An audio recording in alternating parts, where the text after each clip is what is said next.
Gentlemen, may I have your attention, please? The show starts in 10, 9, 8, 7, 6, 5, 4, 3, 2, 1, go. The electricity here in Columbia, well, has been buzzing loudly all weekend. Passion of the crowd in Williams-Brice Stadium is second to none. And the rave breaks out in Columbia. It is good! Gamecock fans, welcome home. See how it goes, but we'll be ready to go. It's time to root. Let's go, Carolina! It's gone! Touchdown! What a hit! He baked it in! Can you believe it? Gamecocks have won this game! Here are your hosts, J.C. Sherber. Oh, watch him celebrate now! Bill Molinex. My wife doesn't like hanging around losers. And Jamie Bradford. I'm going to tell him, you look like you joined Duck Dynasty.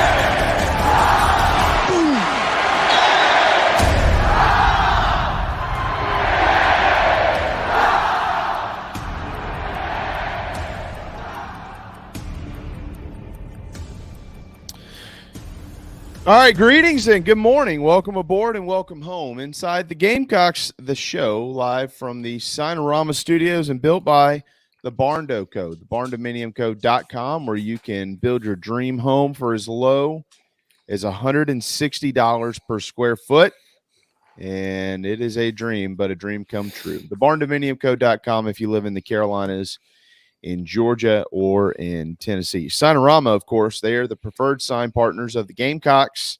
And when you get to Williams-Brice here in a couple of weeks, if you haven't noticed before, pay attention. You'll see why. They're really, really good at what they do. Anything in the sign industry you may need, that's where you want to go. West Columbia. They are also, of course, Gamecock owned and operated by our friend Matt Vaughn. JC's back in Chicago. Oh, skin of my teeth. He, believe it or not, literally just pulled into Chicago from driving from South Carolina. Yeah, so the fact that he's on makes him makes him a machine. Perry Orth, Mike Morgan, both ahead. It was like in college, or when you 5 years out of college, you get to be 27, have a job, and then you go out with the fellas one night, and you're like, it's 4 a.m. and you're like, oh, I'll go to class or work tomorrow.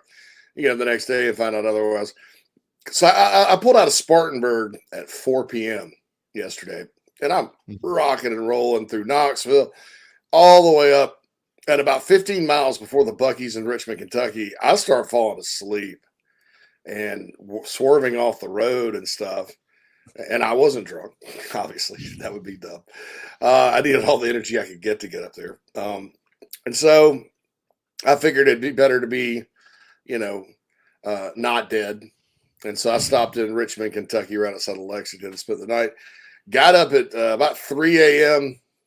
Eastern and made the rest of the drive. Forgot about the fact that the more coffee and Cherry Coke Zero I drink, the more I have to pee.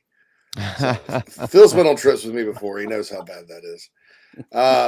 So I'm stopping every 40 miles. I got a nice tour of the gas stations. And by the way, the state of Indiana must have gotten their stimulus check, because from the border, and Kentucky's bad enough. Kentucky sucks with regards to road construction. And North Carolina and Indiana, these basketball states, they don't understand it's college football season. And we don't need to start road construction right now, right? Every 30 miles in Indiana and Kentucky, every 30 in Kentucky, every 15 in Indiana. Mm-hmm. And here's the beauty of it. Most of the Indiana ones say left lane closed 9 a.m. It's 9 p.m. to 6 a.m. So I'm right outside of Indianapolis at 6:22 Eastern. The dumb, whoever had blinking sign duty up, left the damn thing on. And so there's a traffic jam when there's no reason to be a traffic jam because everybody's trying to merge to the right, and the left lane's perfectly fine. The crew's gone. They're at Waffle House, man.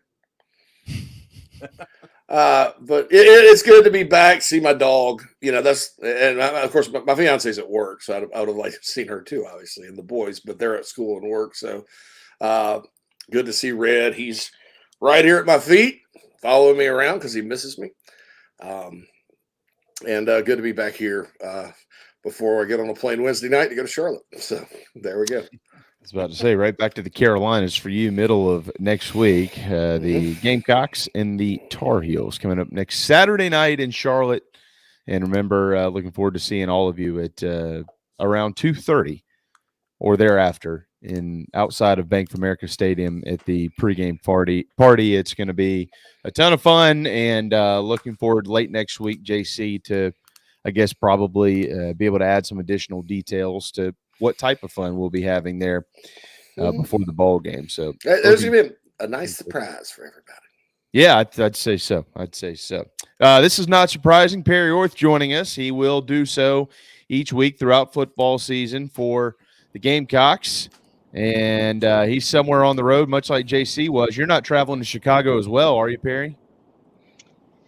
No, I apologize. I thought I'd make it back in time. I'll be pulling into my house here in about 5 minutes. I had a meeting run late this morning down in North Augusta.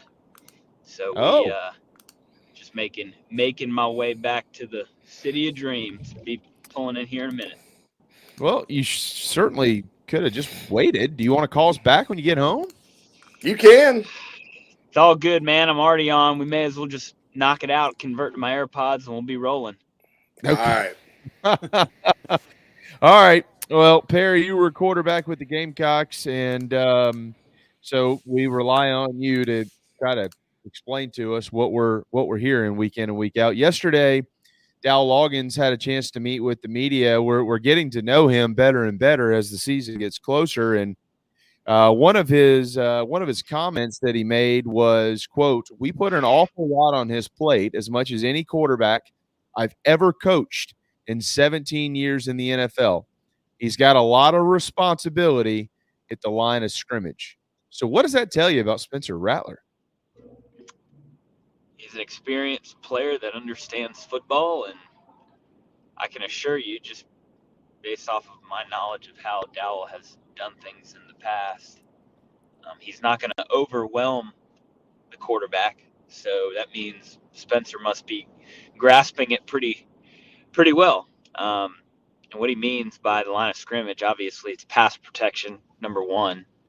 Number two is I'm sure they're getting into run game checks, right? So if you have, you're playing a 4-down team, they may have a check to run to the shade or to run to the 3, right? You're going to run inside zone to the shade, or you're going to run power to the 3, right? Different, that's just random example, not necessarily specifically what Carolina's going to do, but different things like that, right? Trying to really put Spencer in control of getting this offense into the right play as many times as possible pre-snap. Now, obviously, 2-minute drill late in the game, probably not going to do that, but early in the game and middle of the game and coming out of half, you're gonna want to give your quarterback the autonomy to get into the plays that best puts the team in a chance to make the big play. I think it's a great strategy if and only if the quarterback can handle it mentally. If they can't, sure, it becomes a giant cluster and your offense is worse off. But if he can handle it, then your offense will be better off. And that's what they do at the next level. You're right. The NFL, they're heavy into run checks, pass protection checks, different play changes, audibles at the line of scrimmage. If he's putting that equivalent responsibility that he would have done somebody like a Jay Cutler as he's doing with Spencer Rattler, that means he's probably grasping it pretty well and has a really good understanding of what they're trying to accomplish, which is ultimately to put to put points on the scoreboard, but run their offense in a position to where it'll be efficient, which is what any coordinator and quarterback would want. Yeah, I think that well, I think obviously what you said is spot on, but regardless of that, Perry, there's probably a section of the fan base that hears this conversation now, or maybe heard what Dowell said yesterday and thinks even though these things are different, but thinks, well, hold on now, wait a second. Last year, they were throwing a lot at Spencer Rattler in this quarterback room in this offense, and boy, what a disaster that was. But Perry, I guess what we've learned to understand is a couple of things here. There's a difference in having a responsibility of something you do understand versus something you don't understand. That's number one.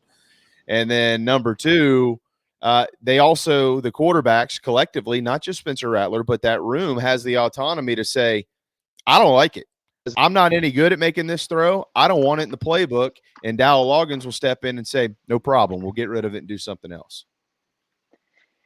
Well, yeah, I mean, that's the biggest thing, is giving your quarterback the best opportunity to get the ball where it needs to go. And if kind of goes back to what I just said, honestly, man, if Spencer couldn't handle it, they wouldn't do it. And I know last year was, the heartburn everybody said was we were so complicated. We had 30 billion formations in the Florida game, and we changed it and simplified it to 6 the next week, and we scored all these points, which I get. I do understand that, and that is actually a really smart strategy. I think when he said that, I'm hopeful that he meant we're not just throwing the entire playbook at the entire offense, right? There's a difference between your quarterback understanding it and requiring the other 10 on the field to get it. And if Spencer can get into, G.A. Mangus used to talk about this all the time. He used to talk about, you want to have a cheat sheet, right? As a quarterback, you want to have, based off of these formations, these are 2 or 3 plays that I know if I'm in a pinch, or the play that I have in my head, or the play that's called and we're going out to run that play, I have 2 or 3 plays that I can quickly audible and get into a play that's favorable for the defense that I'm facing, right? Whether it be run or pass. So giving that authority to Spencer, that's high level. That's next level quarterbacking, right? That's not, I know some colleges, they give a formation and a number and they run a play, right? That's to keep things super simple. Now, it doesn't sound like we're doing that, but again, if the quarterback can handle it and get the guys in the right position and they communicate and practice it well, there's no reason to believe that they can't excel at what they're doing, as long as it's being taught in a way that the kids are understanding it and grasping it and then able to ultimately execute it. Perry, the responsibility, I love that word when it comes to being a good quarterback. To be able to step up to the line of scrimmage, is there something that comes, this is going to sound like kind of a crazy, dumb question, but maybe it isn't. Are you learning the defense first? Are you learning defenses first? What looks you're getting and things like that? Or is it about learning your playbook first? Do those two coincide? How would you kind of work your way through that? Well, I think you have to understand, it's like going to war. Like, yeah, you might have your army ready to go, but you better know your opponent as well, right? So we were always taught, if you don't know defense, you don't know offense. You have to know what they're doing in order to succeed at what you're wanting to do. So at this level and at this point, especially in game prep week, you have to know what your opponent is doing. Then you can ultimately scheme and game plan saying, I like this matchup here. I like this zone coverage here. I like for instance, now as the coach in me speaks, game planning for our game tomorrow night, I'm looking at a few favorable formations and the coverages that they give me on those formations make me want to stay in that formation and run these 3 pass plays or these 4 run plays because the looks they're giving are favorable for those calls. So the offensive coordinator is going to do the exact same, Coach Dowell is going to do the exact same thing. Then his job is to get Spencer to do the same thing. They get together, they put a plan that is like-minded, and then they ultimately execute that. And their job is to now teach that to the remainder of the offense. And then in practice, you rep those plays and you see what doesn't work, see what does work. You whittle that down. You take a big list on Monday, and each day you slowly cut it down, trim it up so that come Saturday, you've got your pass, your run that you're like, I feel really good about this plan. That if they give us what they have shown other teams do now in college, you get a ton more tape than you do in high school. But I like this plan that we have seen this team run for 8 or 9 games right now. If they change it up, you got to be able to adapt. And that's the beautiful thing about football. But making sure your play caller and your quarterback are on the same page mentally about like, what are we trying to accomplish and why are we calling the plays that we're calling? You're going to see a lot better success from your quarterback and then ultimately the other pieces around him when y'all are on the same page. If that makes sense. Perfect sense. Perry, how good was Steve Spurrier at knowing? I'm pretty sure he didn't at knowing the fronts and that, or was he more of like? I'm always fascinated by this. Or was he more of a guy that could just say, "Oh, they're in cover 2, cover 3, whatever"? How did his mind work? Because it is one of the more unique ones, and he was very successful at knowing what to call against what. Coach, I'd say this all the time, and I know I've said it on Jamie's show when he was down in Charleston a bunch. What made Coach Spurrier so great is what I tried to do myself, and it's a work in progress, and nobody was as good as Spurrier was. And just a side note, I don't know if you guys have watched Swamp Kings. That's what made me think about it. That drive against Florida in 2006. What is just incredible to see a coach of the caliber of Urban Meyer and Spurrier just living rent-free in his head. Him just constantly staring across the field, looking at that visor, and he just could not get on his game. And all he thought about was the visor and how much the Florida fans wanted Spurrier back on their sideline, right? Well, what made Spurrier, that's just a quick tout on how good he was and how big of an ego, not an ego in a good sense, and how much weight that he carried just simply coaching against him. Like even guys of Urban Meyer were kind of mentally shook having to go against him. But what made Coach Spurrier really good from a play calling and a coverage identification standpoint is he would basically make defensive coordinators tip their hand knowing they were going to tip their hand. And he would move pieces around, whether it be with motion or different formation for guys to show their hand, right? So he would line up and we would come up with the weirdest formations because he was like, okay, if I do this and I move him here, they're going to be in this coverage. And if they're in this coverage, I can call this play. And he would set it up. He would have the play in his back of his mind like, okay, if I get the ball on the 45-yard line here on play 3 of this drive, I'm calling this play. And sure enough, we'd get there, he'd move into it, he'd see it, and he'd hit. And that was how his brain worked. And you just sat there like, I remember in the few games I played of him calling plays, you'd have a couple normal plays, just kind of your basic generic stuff. And then he'd call it, I'd line up under center, and I'd look at the defense and be like, how the hell did he see that? Right? It was a thing of beauty. And obviously, he's Hall of Fame for a reason because he could do that. Mm-hmm. And that's what made him so dynamic is that our plays we didn't have crazy route combinations. We didn't have, crazy names, crazy long names. We would have some weird formations, but his goal was to basically move pieces around to make the defensive coordinator say like, okay, well, if they're going to do this, I have to do this. And when they go to that, right, that cover 4, that cover 3, he knew they were going to do that, and he'd call a play to beat it. And it was just like, damn, that is fire.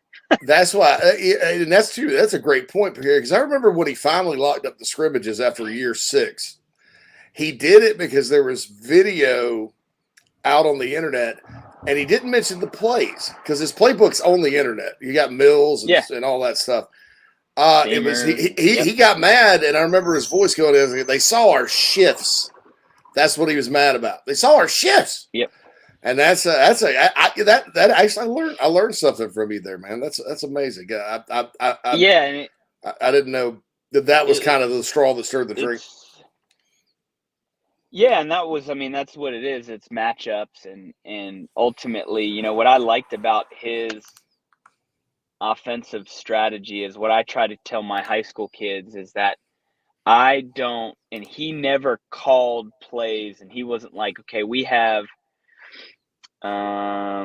just for my time at South Carolina, okay, we have Pharaoh Cooper. Now, he moved Pharaoh around to get the ball because he loved Pharaoh, so that was a bad example. But previously, right, somebody like a Shaq Rowland or a Bruce Ellington, like, there wasn't like, okay, we have to get 23 the ball, 10 times today. It was, what is the defense giving us, and how do we go through and execute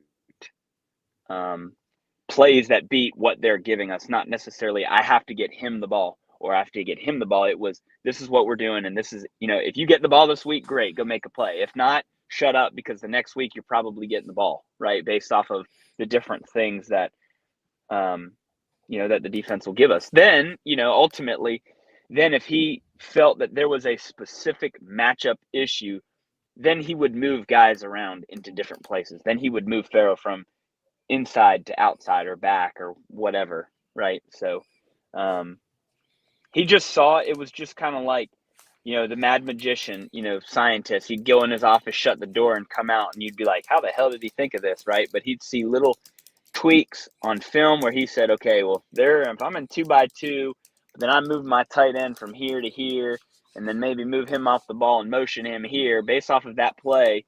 And he was huge on stealing plays from other teams. Like, if that worked against them, why wouldn't it work for us? He would just dress it up maybe a teeny different, so it wouldn't be so glaringly obvious. But and the other thing too, not to make this the Steve Spurrier show, but he was masterful at what he did, is he would literally call the same play over and over and over and over, and just the exact same way. And he'd be like, well, I guess they're not going to defend it, so we'll just keep calling it. Like, I'd never seen anything like it. It was truly awesome to be able to not only be a part of it, but to go out and be a part and play a part in the plays that he was calling. It just obviously now what it does for me as a young coach, it wonders being able to be under that guy's influence. It's kind of funny that Urban Meyer, the Florida Gators, so far the star is, even in a non-speaking part, is Steve Spurrier. So, do you think, Perry, I haven't even seen the fourth episode, but it's coming. Mm-hmm. Do you think that what you just explained is one of the reasons why he was so hard on y'all as quarterbacks? Like, because it just seemed so easy to him. Like, well, this guy, he's going to be open, just throwing the ball, and yeah, that's right. You think that's why he was? Yeah, I do. Yeah. Well, I mean, he had years of experience over us. And the other thing is that his mind worked so fast, and he could process information so quickly and so efficiently that it was like, if you don't keep up to speed with him, he got very frustrated, right? Whether it was you as the quarterback, an assistant coach, whatever, and I can vividly remember we would have really successful plays, but in his mind, he would call the play, and all he would do is he would look out to the spot on the field where he wanted, in his mind, the ball was supposed to hit, right? So if the ball didn't hit to where his eyes were, he would get confused and then get frustrated, even for a split second, where he'd be like, well, why didn't you go there? And it's like, okay, well, they did this. He's like, okay, fine, next play, kind of thing. And just shrug it off, right? But then if, heaven forbid, his eyes were on the spot and it was open and the ball didn't get put there, that was when it just unglued, right? And then it went from quarterback's fault to, then if you got sacked, then it was offensive line. Then he'd hit him with the famous line, you guys just don't give a shit. And he just fantastic. It just what an amazing guy to play for. And I would have loved to GA under him, to be a part of his coaches' meetings, just to hear his commentary on players and what they do and different coaches. And one of the best stories that I always forget to tell, I can't remember what game it was, but we didn't block very well. And, he kept rewinding a certain play of one of the offensive linemen screwing up, and he'd pause it and look at Coach Ellett and be like, Coach Ellett, you teach your guys to do that? Just unbelievable after them continuously messing up. And he'd look at Coach Elliott and say, "You teach them that?" Just incredible content. Yeah, but he could get away with it. There's not a lot of coaches that can get away with stuff like what that. What are you going to say to him? I mean, what are you going to say? Nothing. Hey, you don't know what you're talking about. You won a Heisman, coached a Heisman, won a national title, 6 SEC title. I mean, well, yeah, it's not their fault. It's our fault for playing them. You shouldn't even be here. That was the coin. That was the coin. The coin. No, that's my fault. Shouldn't put you in. Yeah, there was when he first got here, there were a lot of players that weren't really on. I remember poor Robert Pavlicek. He called him Pavlovich. And he had a bad game at tight end. And a walk-on ended up taking his job and actually doing pretty well toward the end. Not Rod Trafford, but somebody at Stafford, something like that. Anyway, they asked him about Pavlovich after the game. He's like, "Yeah, I think we're just going to let him rest the next couple of weeks. He needs some rest. We're just going to let him rest the next couple of weeks." He said that about a lot of guys, that they got there because there were just a lot of players that just weren't. I mean, he had to patch a lot of holes and stuff. I think we're just going to let him rest. I think he said that about Gurminder Thin too. After Thin had a interesting first start at left tackle in those. Yeah, he just Gurminder. And then going back to that documentary, just like listening to Urban Meyer talk about him, and I mean, you look at even what year was that? I think it was 2008. They ended up where they won the national title, and they were up here at Williams-Brice. And, I mean, it was a dogfight. Garcia at quarterback, and I think the final score was like 24-17 or something like that. Yeah. But yeah, I mean, he just had a way of coming up with things for big games and motivating the kids to be ready for big plays. But, you do take on the form of your head coach. And when your head coach is one of the more confident ones out there, you're going to tend to fall in line with that. So, Perry, Dowell, I could do Spurrier stories all day, just FYI, but that's my fault. It was on my mind. The documentary. I watched it the other day. No, you can't ever go wrong with no. Don't apologize for anything. Dowell mentioned yesterday, because you're an offensive coordinator now, calling the plays out there at Cardinal Newman, and you playing for Steve. He called the plays from the sidelines and things like that. Dowell said he's probably going to be in the press box. That's the plan now. As a quarterback, or really anybody, on offense, but let's just talk about it from a quarterback's perspective here. Do you prefer one way or another? Is there a difference? I mean, you can speak about it from both angles now because you've done both.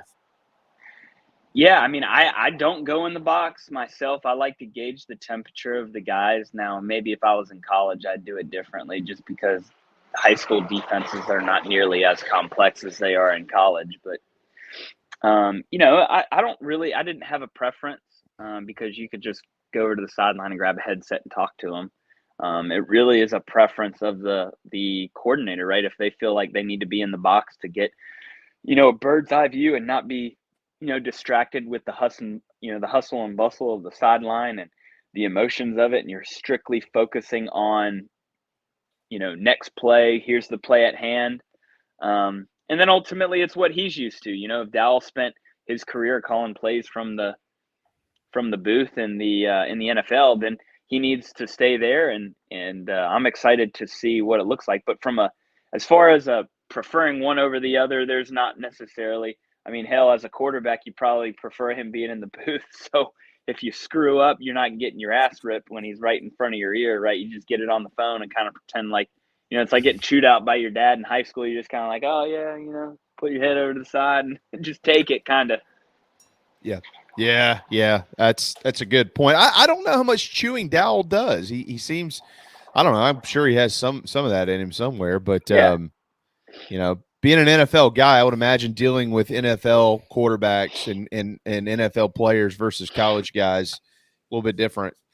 But there's going to be times where you get emotional, and raise your tone and dig into them a little bit. But you're typically not doing that over.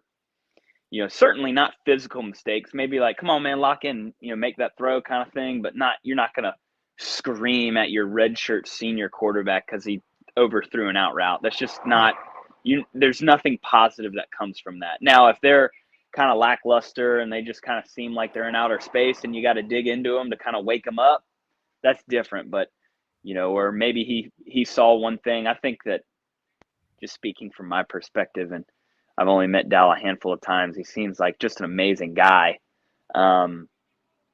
He's going to want to know the reasons of why you did what you did and not just yell because he's angry about the outcome. That's a great point. And there's a lot to that. All right, Perry, we'll let you get out of here on this. Just kind of give us an idea if you can. I know you didn't play for Shane and everybody does it a little bit different, but generally speaking, where they are in camp. He mentioned they're kind of replicating what next week is going to look like as far as a game week goes, but they're pretty much done with all the stuff, the install and this, that, and the other, right? Haven't they kind of just turned their attention to watching game film and getting prepared? Oh, yeah. Typically in my 4 years, whether it was Coach Spurrier or Coach Muschamp, they start class today. And typically the first day of class, you're off of practice so you can get your books and your class schedule and kind of get in routine and all that good stuff. But, yeah, they're 100% on game prep for North Carolina now. They've probably been that way since the weekend. So they're watching film. They're doing scouts and plays on air and team cards and really probably finalizing game plan as we speak. The coaches are probably meeting right now, nailing down, okay, this is what we are trying to accomplish. These are the plays. These are the formations. This is what we like going into the game next Saturday. And now we've got 8 days to rep it. And, we got 3 hours to go and execute it. So let's go do it. Next week, we'll be able to talk about the game, Perry, the actual football game. You've been in that ballpark plenty and certainly looking forward to it. I'm sure you'll be going to that ballpark a lot this fall with Hayden playing up there now. So. Yeah, I was just talking to Hayden about getting up to a game, and my wife and I got to nail down a date. We're expecting a baby girl on Christmas Day, ironically. What? On Christmas Day? Yep, Christmas Day. So whoa. We got to figure out. Good for me, one set of presents, right? Christmas and birthday. We'll lump it all in. That is awesome. No, thanks. But so juggling that and nailing down a date, but definitely want to go see Hayden and his fiance, who I actually ironically went to high school with. So a lot of family ties there. So we're gonna go see my bud and watch him go and dominate in that new offense. I don't know if you guys have seen. Is it Frank Reich? Is that how you say his name? Is it Reich? Correct. Yeah. Reich? Yeah. He loves Hayden.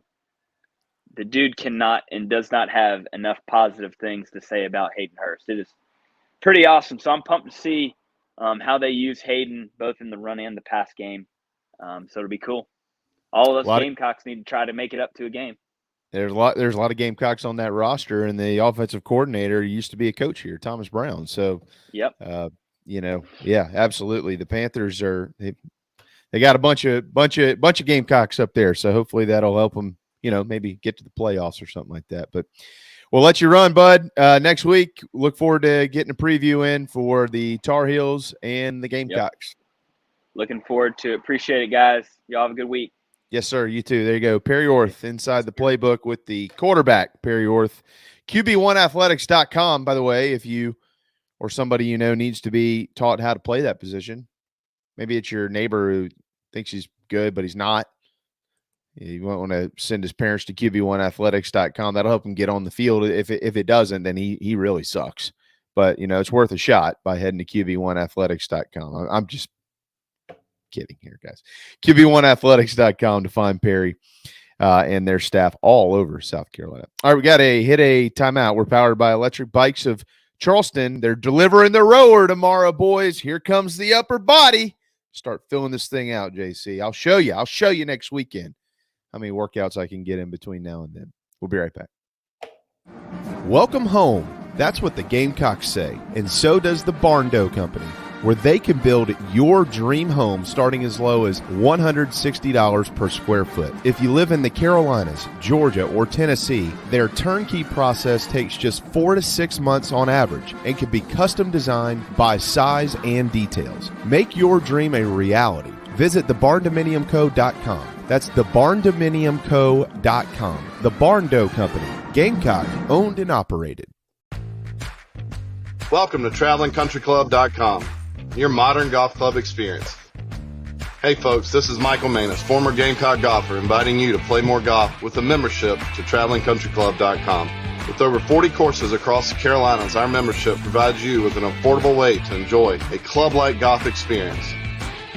From the mountains to the coast, we offer golf courses that will challenge all types of golfers, no matter your handicap level or level of play. Plus, we offer unique membership benefits not seen anywhere else as part of Traveling Country Club. Tee it up with Traveling Country Club, TravelingCountryClub.com, TravelingCountryClub.com, proud partners of Inside the Gamecocks, the show.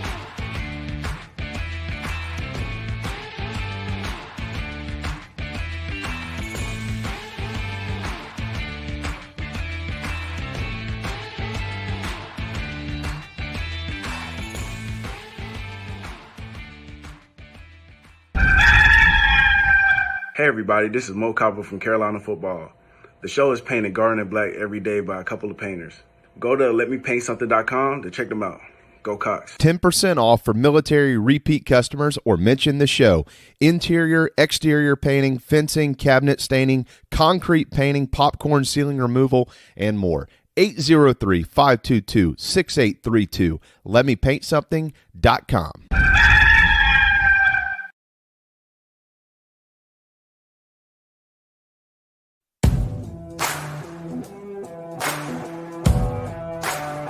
This crowd, the atmosphere that's going to be in that stadium, ready to explode, just as they do each time their fighting Gamecocks are introduced. And so this frenzied crowd ready for the kickoff. And the rage breaks out in Columbia. And what you're about to see is a spectacle unto itself. Let's enjoy.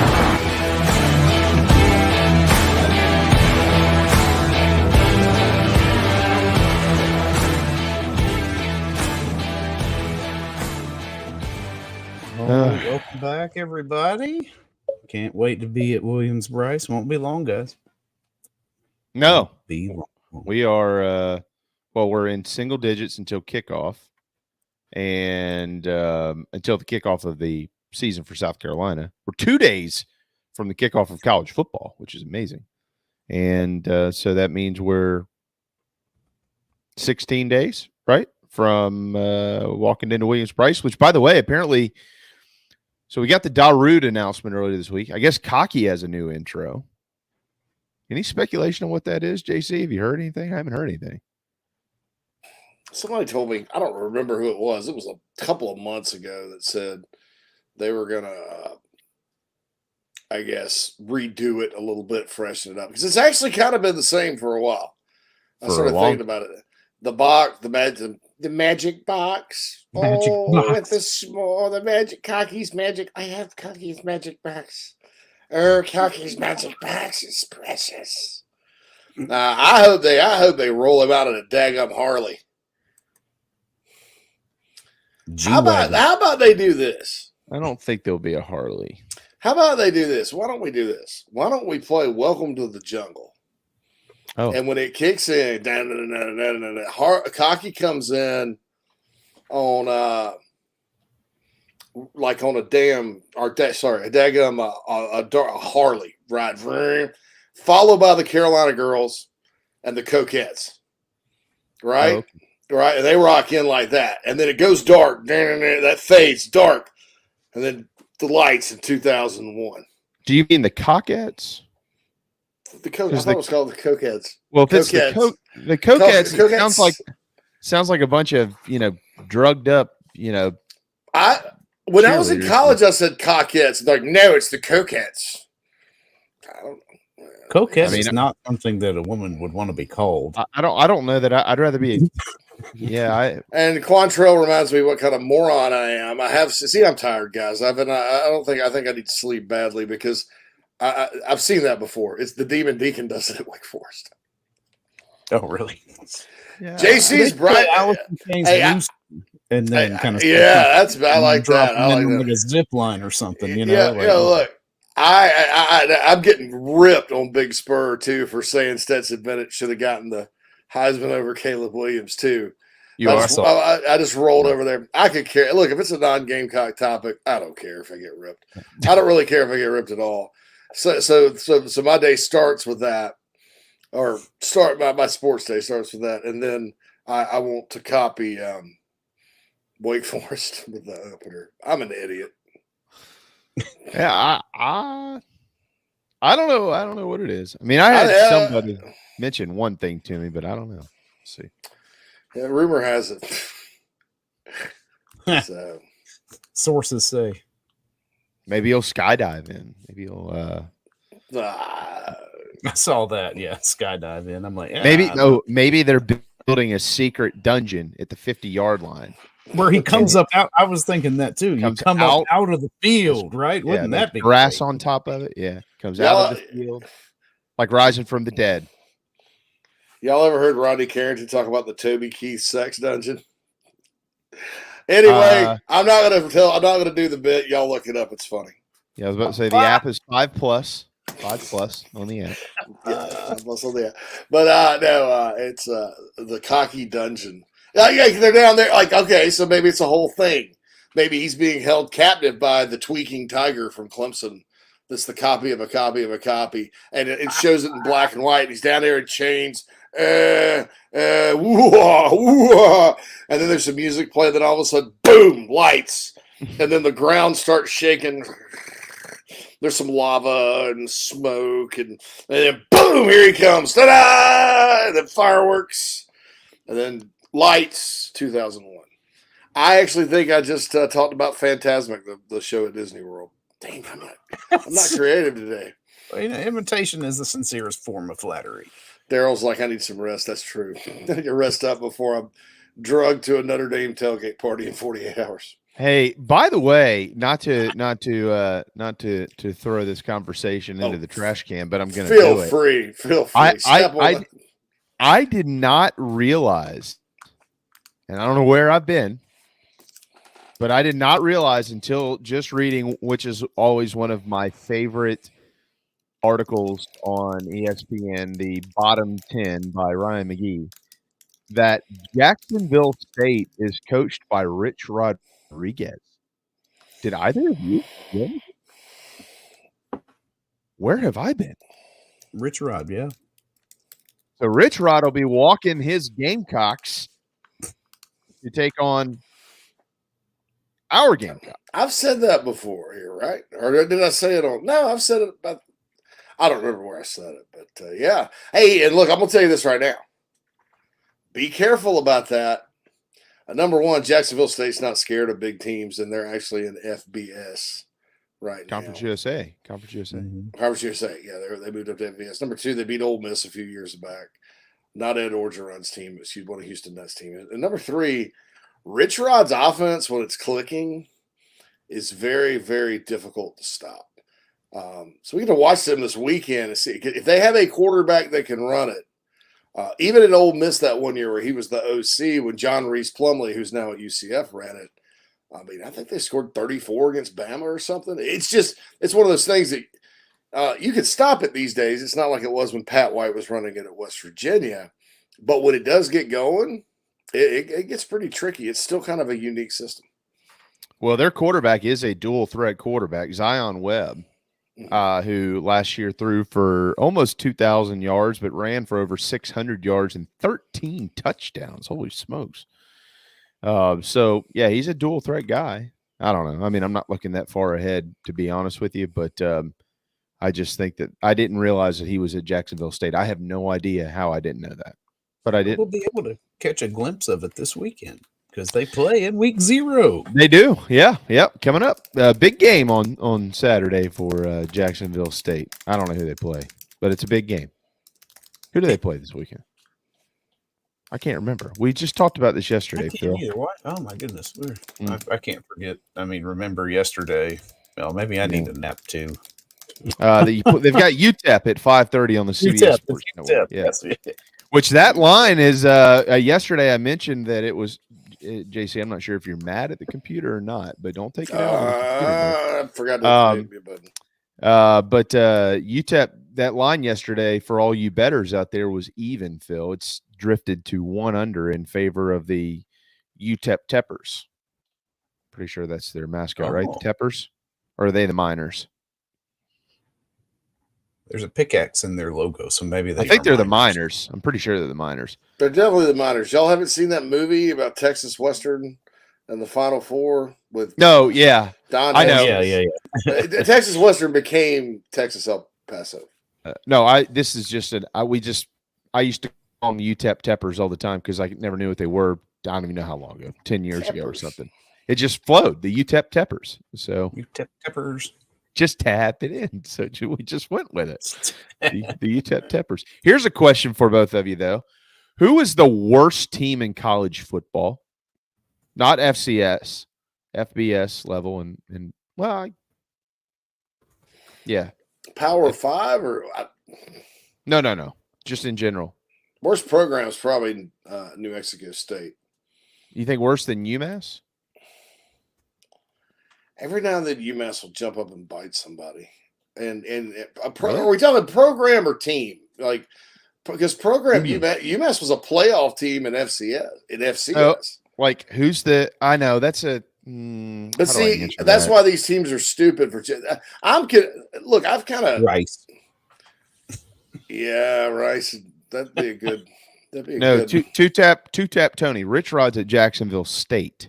If you've got tickets, you'll see him in November in Columbia. I guess the worst team in college football, like not overall program necessarily. I mean, they coincide. I don't know. Who's the worst team out there? Is it UMass this year? Well, we'll find out. Well, you said New Mexico State, right?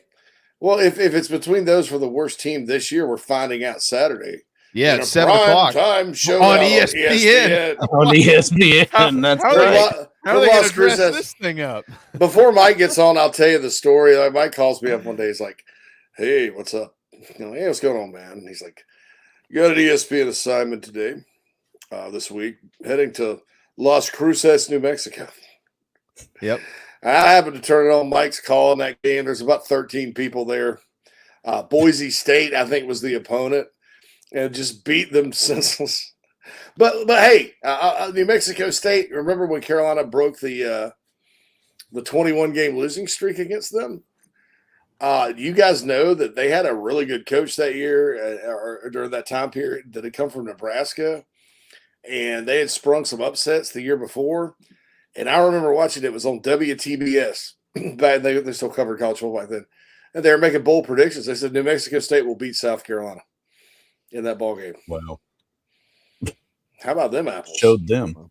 They were the next year, the next year, New Mexico State, or 2 years later, in 2002, the Corey Jenkins year, New Mexico State did give Carolina some problems. It's like 34-24, something like that. So, in 2002? Yeah, because they opened New Mexico State in 2000, Boise State in 2001. That's before Boise State was Boise State. Yeah. And then 2002, they beat New Mexico. And then they struggled with Louisiana Lafayette in 2003, which was embarrassing until Spurrier in 2007 struggled again with Ricky Bustle's Raging Cajuns at home. So, Ricky Bustle. There's the name of it. BRC says Stanford's probably the worst Power 5. I think Northwestern's going to be a little worse this year. They were last year. And Rutgers. That's what I was going to say. Power 5. Rutgers. It tears me up to say that because I know some Rutgers actually has fans. It's the State University of New Jersey, like Sopranos U, right? Jersey Shore U, and around here we've always thought Carolina's got problems. Clemson's got problems keeping kids in state. Nothing compared to Rutgers. And the shame of it is New Jersey is a top 10 talent producing state. If they got 75% of those kids, they'd be competitive, even against Penn State. But they all go to Penn State or Michigan or down south or anyway, stay here in New Jersey. So, oh well. But Rutgers, and that's the birthplace of college football on top of that. Well, I know who said Quantrell said Colorado is the worst team in the country, but I would like to say I'd like to think Colorado would whip UMass in New Mexico State. I don't think they're going to lose to them. Yeah, well, best of luck to ESPN on Saturday night. That's their storyline. Layden A&M almost lost to UMass last year. Asleep at the wheel. We're the Aggies, huh? Yeah. Yeah. Better not be asleep at the wheel this year. They'll put Jimbo in the back of Bobby's Harley and ship him out of town. All right, we got to take a timeout. It's 11:50. We are painted garnet and black. LetMePaintSomething.com. If you're in South Carolina or Georgia and you're prepared to paint anything on your property, they'll do it. Concrete, indoors, outdoors, fence, you name it. Maybe you need that new Gamecock room, right? It's football season. All of a sudden you look up and you go, oh my gosh, we're a week away from kickoff and I haven't finished the Gamecock room. I've got 3 TVs on the wall, but the walls look terrible. I want to give him a call, see what he can do for you. LetMePaintSomething.com. Tristan Still and his family, the proud Gamecock owners, 803-522-6832. We'll be right back. Golfers and wannabe golfers, former Gamecock golfer Meredith Taylor is now a full-time golf instructor in the Midlands of South Carolina. In-person golf lessons are held at the Country Club of Lexington. Half-hour, hour, on course 9 or 18 holes. And if you're outside of South Carolina, Meredith conducts virtual lessons. Just send in your golf swing for analysis. Gift cards are available for in-person 1-hour lessons. Connect on Twitter @Mayor Taylor and find her online at McKellarEnterprises.org. Her email is on the website. Schedule your next lesson today with Meredith Taylor, former Gamecock golfer. Electric Bikes of Charleston offers the most fun you'll ever have on 2 wheels.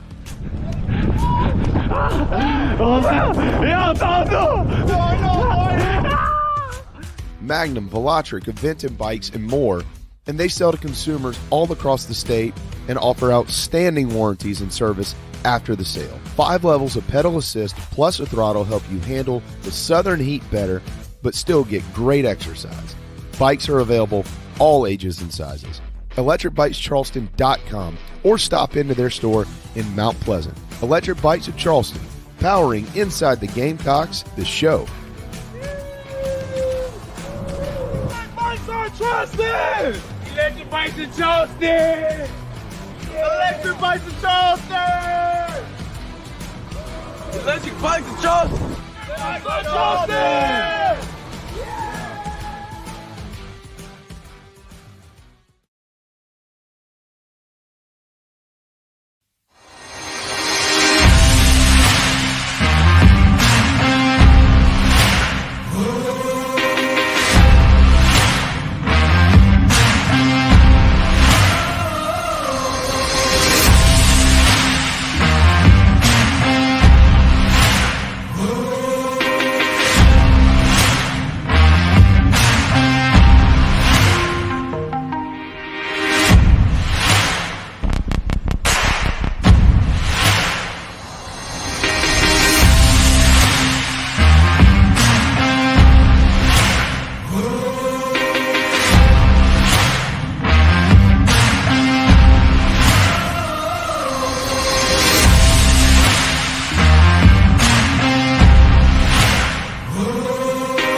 Guys, I got it. Armored personnel carrier from Fort Jackson for Cocky.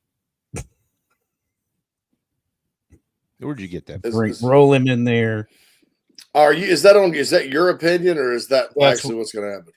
No, I mean, I have no inside info on this, but I think you've got an opportunity here to incorporate our fine armed services. With the base being just off campus. All right. That's what you're going with. I'm going with a UFO is going to float over Williams-Brice, and bam, he will be lowered down by aliens. And yeah. Hey, are you? Well, here, let me just How say about it. Cocky dressed as Elvis, since that was Elvis's act? Oh, okay. Come on. Yeah, we can do that. Yeah. We got a younger crowd now. They go over about as well as Carolina girls did. Remember? I'm an Elvis guy though now. I do too, dude. We all love it. Us middle-aged dudes, Gen Xers, but past the Gen Xers, I don't know if Elvis would go over too well. Well, we need to indoctrinate because Elvis is a legend. Anybody that says his name poorly, you need to find somewhere else to go. We're Elvis fans here. Hey guys, it's a big day in America. It's a big day in America. It is National Waffle Day.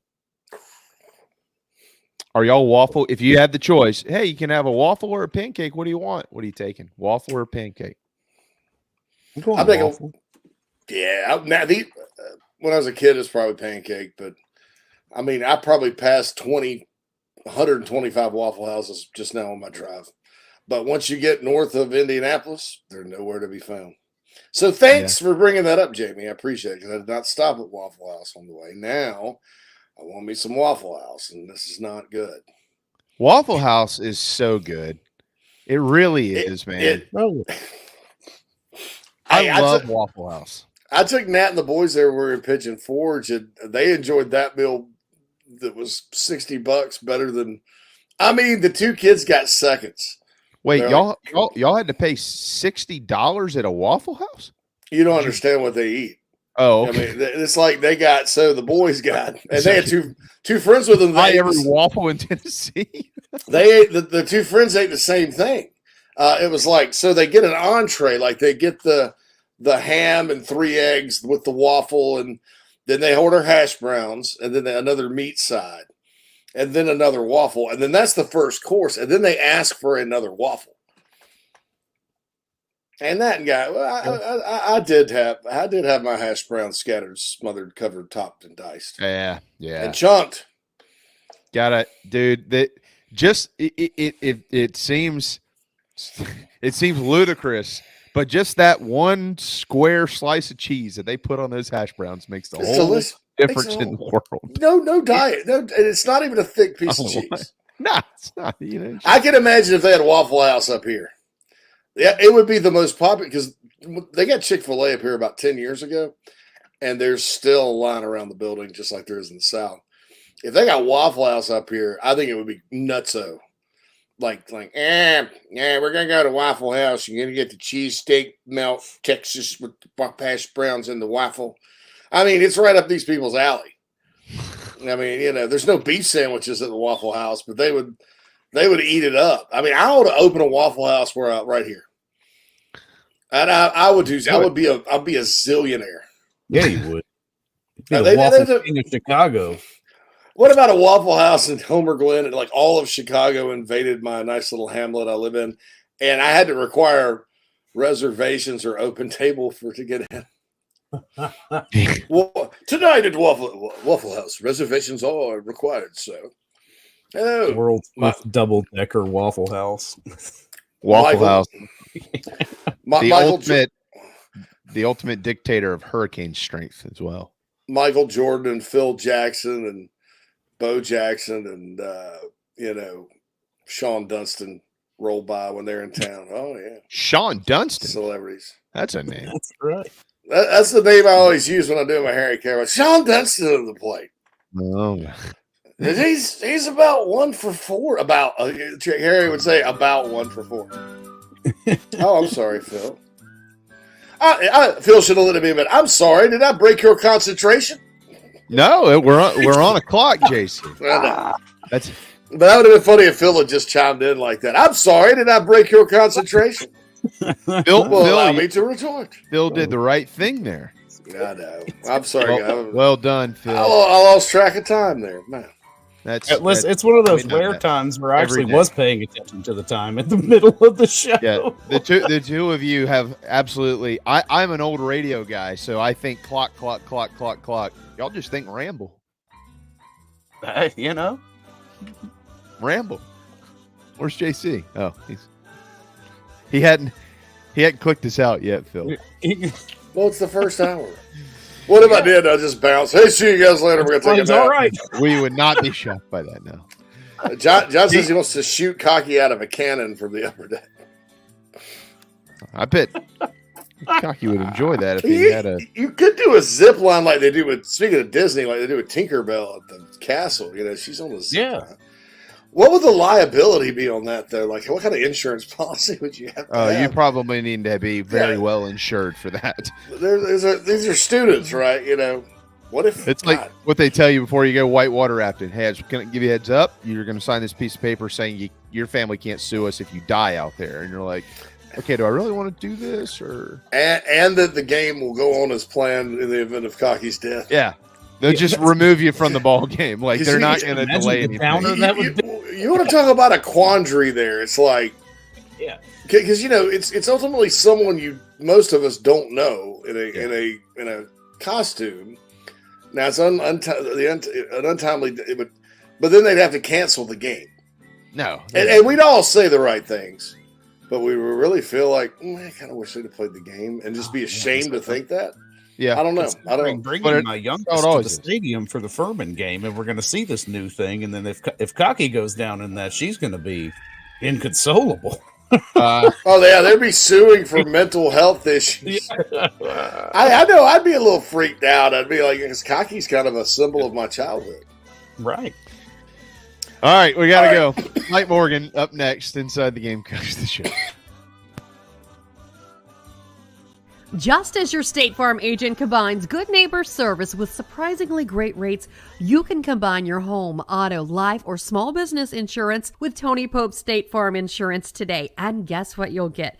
That's right, even more good neighbor service with surprisingly great rates. In fact, Tony Pope State Farm is your go-to agent anywhere in South Carolina, North Carolina, or Georgia for the service you deserve at the price you want. So try combining your home, life, auto, and or small business insurance today. Tony Pope State Farm has been in business for more than 30 years and can handle anything you need in the tri-state area. Once again, Tony Pope State Farm will help you mix and match perfectly. Call 843-851-2222 or visit TonyPope.com today. Like a good neighbor, State Farm is there. Nana's Porch, nanasporch.com. At Nana's Porch, they cater weddings, parties, and all kinds of special events. Their meals are served buffet style. In seconds, they're encouraged. Plus, they can bring their mobile food unit to bring on-site and serve your guests as a unique alternative for your catering needs. Inquire about rentals as well. nanasporch.com. Find them on Facebook, Twitter, and Instagram. 336-259-7550. If you're on Medicare currently or approaching eligibility, it's time to enroll in a Medicare plan that meets your needs. Palmetto Medicare is here to help you through the process. Palmetto Medicare's owner, Brian Spencer, and his team of experts are here to assist you. Learn about the benefits and enroll in a plan that will cover as many of your medical costs as possible. Some of the advantages of Medicare health plans may include a variety of plan choices, increased benefits, lower premiums, and more. Give Palmetto Medicare a call to discuss your insurance and help get the exact coverage for your needs today.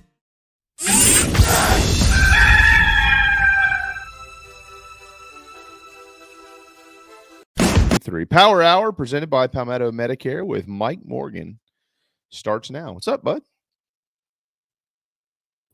How we doing? Well, we are 48, 50 hours and 25 minutes until Notre Dame and Navy get going in Dublin, Ireland. So, yeah. We're ready to watch. I mean, we're watching ball, right? Like, we're just all ready to watch ball. So we're watching ball this week. I can't complain about week 0.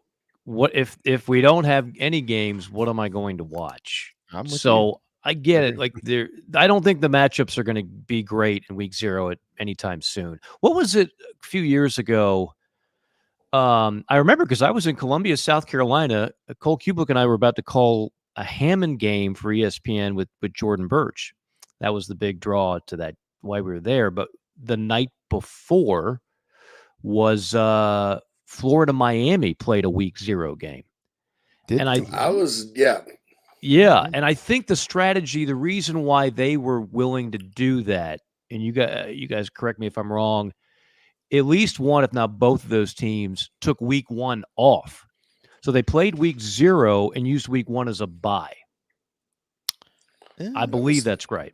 I think it was 2019. 19, yeah. Because my fiance and I were at the beach. We watched that game at some bar across from some amusement park in Myrtle Beach. So I remember because some bar across from some park. Well, there were 4 of us there, and I remember just looking at our table. We were there for a while. There's about 15 empty beer bottles that just in the bottle, I mean, which is normal for 4 people if you're there for 3 hours. But and I remember hoping Florida. I was pulling for Miami in that one, but Florida pulled it out. Well, Mike, ESPN has UMass and New Mexico State at 7 o'clock Saturday night. We've kind of determined that is who the loser. They're battling for the worst team in college football award. That's about right. Yeah. What is our guy McGee? Yeah, I read it McGee morning. fame. He always does. I think the bottom 5 or the bottom 10. Bottom 10. Cool little twist on college football, right? Those are definitely 2 teams that are going to be spending a lot of time in the bottom 10. Or the bottom 2. Perhaps, yes. The loser could be clinching. The loser will have the inside track for the worst team in Division I. But I mean, I think that guys, let's seriously really think about this. We kind of need to cherish every single week of college. If you don't already, maybe step up and do it this year. Cherish it because this is it. We're never going to see it this way again. The SEC is getting rid of divisions. The Pac-12 is going away. The Big Ten is becoming the national big whatever they're going to be. We don't know what the future of the ACC looks like. The SEC, of course, is changing with Oklahoma and Texas coming in. The Big 12 is going to be entirely different. The whole 2024, everything we know is college football now. It's not like 1 or 2 leagues. The whole thing is turned over. That's right. Yeah, I mean, JC and I have been talking about it for years on JC and Morgan that that was going to be the most revolutionary change year. It was only a matter of, was it going to be 2023 or 2024? And like everything else in the sport, it moves at a glacial pace. So it's always a safer bet to bet before. But all this was bound to happen. And I'm starting to think we're getting closer and closer to, get your popcorn ready for the annual Clemson-Cal rivalry. There's a lot of smoke about Stanford, Cal, and SMU joining the ACC, which would reap about $72 million in additional revenue. And all 3 of those programs have so much money that they're taking a lesser deal. In other words, they're not getting equity. They're not getting the same amount of TV handouts as everybody else is, which is the only way the ACC could possibly accept this deal.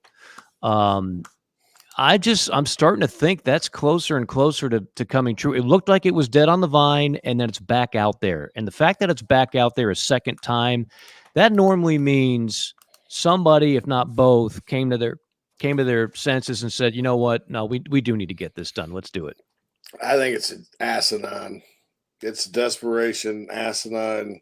It's definitely desperation. It flipped a switch in me because they asked Wimp Sanderson asked me about it this morning, and I haven't been one that stood on the table and said this is ruining the sport, all this new stuff and all that. We're just kind of going through a seismic change in the sport. But I started thinking about it. I was like, that's the same thought process that the ACC had when they locked everybody into this stupid grant of rights.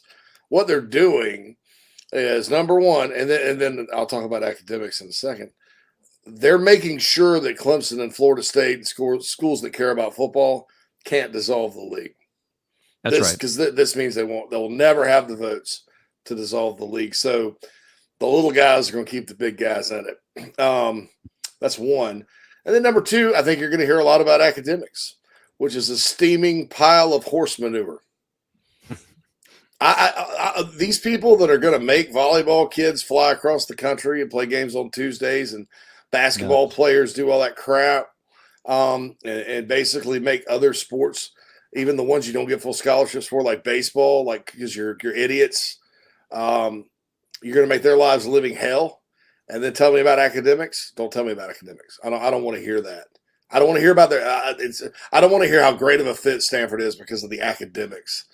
And first of all, the ACC is not really kind of overrated when it comes to that category. If we want to be honest, I don't want to hear about academics because it just like the hypocrisy that bleeds out of the office over here in Rosemont with the Big Ten, the biggest bunch of hypocrites in college sports. They talk about academics. I don't want to hear about that shit. Stuff. Excuse me. Pardon me. App rating. The app. That stuff. Rated 5. I don't want to hear about that stuff anymore from anybody. Right. And everybody wants to blame the SEC for this. They are a bunch of scaredy cat, feminine, feline type individuals. Okay. They have no backbone, no spine, no whatever you want to call it. Because you know what? The SEC adding Texas and Oklahoma, this is not a new thing. They've been speculated to be going to that conference for years. They're SEC level type programs, to be honest. Texas could have gone to the SEC at any time, starting in when the Southwest Conference dissolved. They could have gone at any time, so would Oklahoma as well, right? It makes sense for those teams to be in the SEC.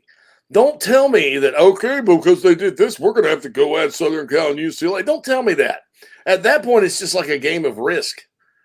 You're just I think Mike's the one that actually used that illusion, pointed out. Don't talk to me about academics. Don't talk to me about, how the SEC is this and people, those schools are rogue and you're not. If you look in the mirror, who has made moves that are more like non-beneficial to student athletes in the last? It's been the Big Ten and the ACC, and I don't actually blame the Big 12. They're kind of coming back from the dead. They're like the zombie Frankenstein conference. They are a Frankenstein conference, but those two leagues, in my opinion, are just are bad for college. I'll say it right now: the Big Ten and ACC are bad for college athletics. And they say the same thing about the SEC, so I don't care. But if you look at the facts, the moves those two leagues have made, bad for college athletics. People want to talk about it's all about the money in the South and all that. The SEC money, man. Who's making moves that's all about the money right now? Those leagues. I think, look, if they are trying to sell academics, nobody's buying it. We're way past anybody buying into that. But I don't think you even have to try and sell that to try and justify this move for the reasons you mentioned, JC, at the top, which is the ACC's in survival mode. And forget about academics. These are the final chess pieces on the board. Like, who else are you going to add if you're the ACC? And the ACC has sat on its hands. The ACC easily could have pulled what the Big 12 did. I mean, they could have gotten some of those other corner schools in California if they really tried. They could have at least been in the running. I think they just figured, hey, we've got this ironclad contract. We can just sit back and do nothing until everybody else did something. And now it's like, well, we got to do something. And the only way they could do it financially, as I mentioned, was to not have your typical, like everybody who was added to the Big 12, they are all getting the same piece of the pie. Okay. So whoever you think is the predominant program in that league, I don't know, TCU, Baylor, Kansas State, whoever you think it is, Arizona State, BYU, they're all getting the same amount of money. UCF's the same amount of money. That's what the SEC does. That's what the Big Ten does. That is not what this deal is. This deal is look, you're desperate. We're not quite as desperate. Let's join desperate hands and matrimonial harmony here. Yeah, and so there's nothing ideal about it, but is it better than not doing anything? It would be the question. It's like, will you marry me? It's like, hey, let's get married because we're both desperate, but you can cheat on me all you want. Well, you know what? There's no bonding. You don't get any benefit and all that, but we still say we're married. You remember the old? Do any of you guys watch Family Guy? There's a Family Guy is very irreverent. Well, heck, JC is doing his Richard Pryor today. I can go ahead and give this. It's clean. It's clean. It's not going to ruin the under five plus. I need a dump button. Jamie is over there. He is like the dean of this show right now, ready to hand out the merits. There's a skit. If you've watched Family Guy, it's irreverent, but this is clean. It's Rhea Perlman and Danny DeVito, and they like meet at some function. And DeVito goes, "Hey, Rhea, I can't do any better." Rhea looks at Danny and goes, "Yeah, I can't do any better either. Okay, let's get married." That's kind of what this is. Hey, what was that Saturday Night Live? Lowered Expectations. Y'all remember that one? Lowered Expectations. I'm all out of love. I'm so lost without you. Everett and Cal have VHS tapes of them begging other conferences, trying to sell themselves. I mean, it's really what it's like. That's Canadian yarn art, fellas. Get out there and sell it. Nobody else was swiping right. Okay, for those that have been on dating apps, nobody else was swiping right, and this is what you came up with. And you go on a single date. There's not much chemistry there. Then you go back on the app, and again you keep swiping right, and you're like, maybe we got to give Stanford and Cal a call back. What the heck? So, it's a long distance. Yeah, it's like, wow, it's like she ain't perfect, but. You got Notre Dame on there too. Everybody swipes left, they ghost them. Notre Dame's the girl they'll never have. She's like all of a sudden now this chick who's led you on for all these years, who's never going to marry you, but wants all the benefits of being your girlfriend. Now she's Miss Matchmaker, right? Yeah. And I think I've met people like this before. Not in my life because they'd have been kicked to the curb in a heartbeat. But, some of my friends get strung along. And he's like, well, yeah, I'm right in the middle of it. And, and then it's like, oh, I think you should go out with Debbie. What about Debbie? What about Left Coast Lucy out there? I mean, sure, Lucy doesn't shave her arms and wears Birkenstocks everywhere and smokes marijuana like it's going out of style and all that good stuff. But, hey, she's a nice girl, isn't she? If Notre Dame is Lucy is like, oh, hi, nice to meet you. What kind of car do you drive? How much money do you make? Yeah. Right. Yeah. Like, all the prereqs. Yeah, I mean, do you CrossFit every day? Because you don't look like it. Yeah. Have you thought about losing a few pounds? I mean, I'm just saying. I'm not trying to be ugly or anything, but I'm just saying. Is that really your car? I mean, have you thought about trading it in? And then it's like, did you give me a birthday present? Did you give me? Can you take me out to eat? Did you give me a birthday present? Yeah. Oh my God. Chili's? Yeah, we're going to eat. No, I don't think so. Baby back ribs? No. How about Ruth's Chris? That's Notre Dame. And Stanford and Cal at this point are like, hey, you don't have to wine and dine me. Just let's go Dutch. Let's go to Five Guys, get a burger. We'll split the fries, and let's make something happen. It's been a long time. Two points about that. Number one, a order of fries at Five Guys is like a whole meal because they dump half of it out in the bag, and then you have a cup full as well. So just a word of advice for those of you that go to Five Guys, if you're hungry, do that. But anyway, the next part of that is the person that should like kiss the ground and be like, I am very happy to be here, like in Coming to America, is SMU. Well, I was about to say, can't you make the argument that they're the better addition than both Cal and Stanford here? They're the ones that should be flipping, jumping. All 28 of their fans that have the 28 people worth $28 billion out there should be like freaking out happy. I mean, they got the golden ticket back. They got the last golden ticket at the chocolate factory, guys. And they own Soul Glow. So they own the Soul Glow fortune. Look, first off, I've been to SMU's campus. It's beautiful, terrific academic institution. They do love football, but they are so far behind, and I don't know what the ACC really does long term for SMU. SMU is always going to be a distant fourth, fifth in their own state in terms of recruiting and everything else. Because we're not going back to the Pony Express where they were just outspending everybody. You can't outspend anybody when it's all transparent. Actually, I mean, you could try, and I know they have a lot of money, but I don't think. Yeah, we had this discussion yesterday about tracing a school that just goes and buys 5 stars with NILs, right, and wins. Yeah. Okay, so if you're SMU right now and you get all this money, because if they have enough money to forego any and all television money for 5 years, that's what. How many? That's about $200 million or 180 or something. They're leaving on the table. Right. If they can fund that, they've got money. So they've got money, but think about it. Everybody else is starting with like 35, 40 million in the pot. And it's not like Florida State and Clemson and some of those schools already have money too. But think about this, Mike. Right. What would keep them from just buying everybody right now? Their conference affiliation. Right? Because kids fundamentally, SMU's offered me $1 million to come play there, but I'd kind of like to go to the playoff and play for Oklahoma or Texas or A&M. Right.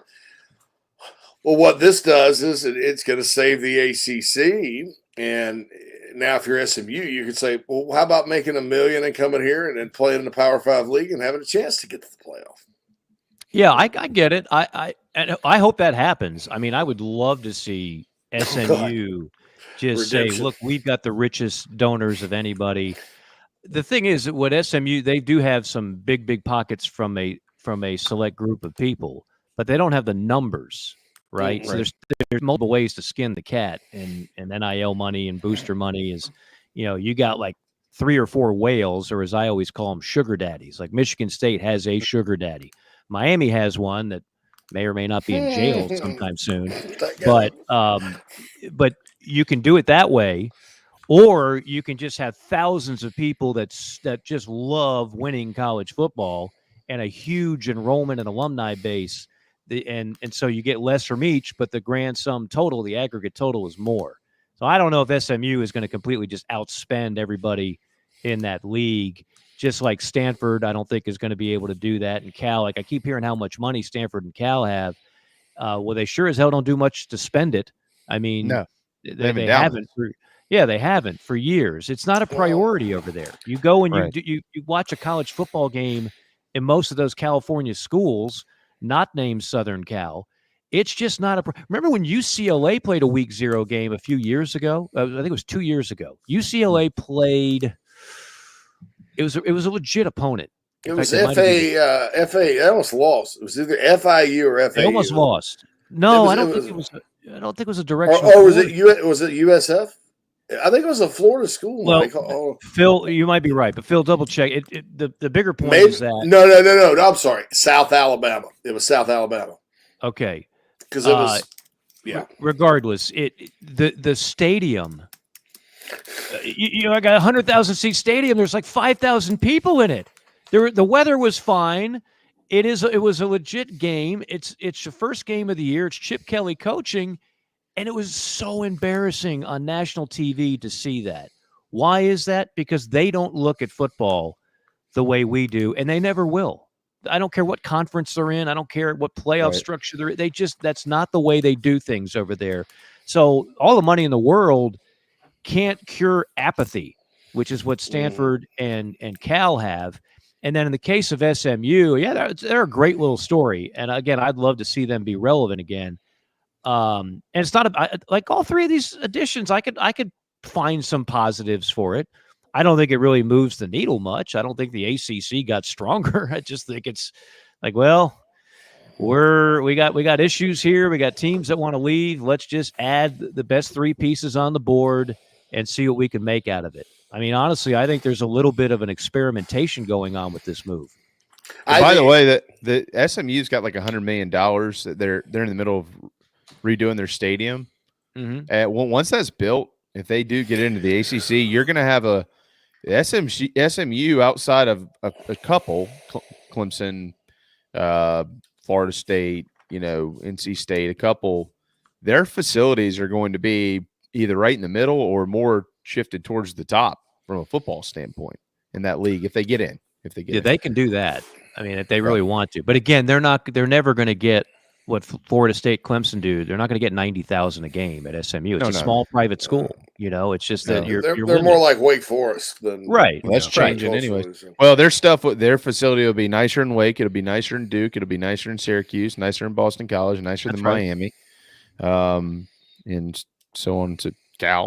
I don't know what stuff. SMU will be interesting. I think an interesting case study here. But we haven't even mentioned what it's really all about, which is Dallas. Yeah, right. It's worth an additional $72 million.